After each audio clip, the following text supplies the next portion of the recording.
loan rumah susah lulus. Apa sebenarnya yang ramai orang buat sampai kena reject? Ramai ingatkan bila gaji dah cukup, confirm loan rumah boleh lepas. Hakikatnya, benda pertama yang bank akan tengok bukan gaji semata-mata tau, tapi macam mana kita uruskan duit. Silap paling biasa ialah komitmen terlalu tinggi. Kereta, personal loan, kad kredit, PTPTN lah. Dan bila semua tu dicampur, bank akan nampak kita dah banyak tanggungan. Walaupun gaji nampak okey, peluang untuk lulus boleh tetap jadi rendah. Lepas tu, ada juga yang selalu lambat bayar pinjaman ataupun kad kredit.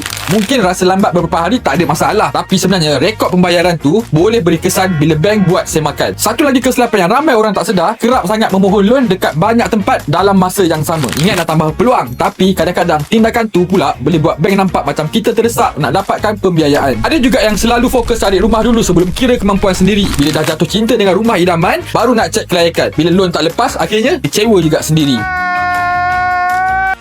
Sebab tu sebelum fikir nak beli rumah, lagi baik semak dulu keadaan kewangan sendiri. Kurangkan hutang yang tak perlu, jaga rekod bayaran dan pastikan komitmen bulanan masih dalam keadaan yang sihat. Dan akhir sekali, loan rumah susah lulus bukan semestinya sebab gaji kecil. Kadang-kadang masalah sebenar datang daripada cara kita uruskan kewangan kita sendiri.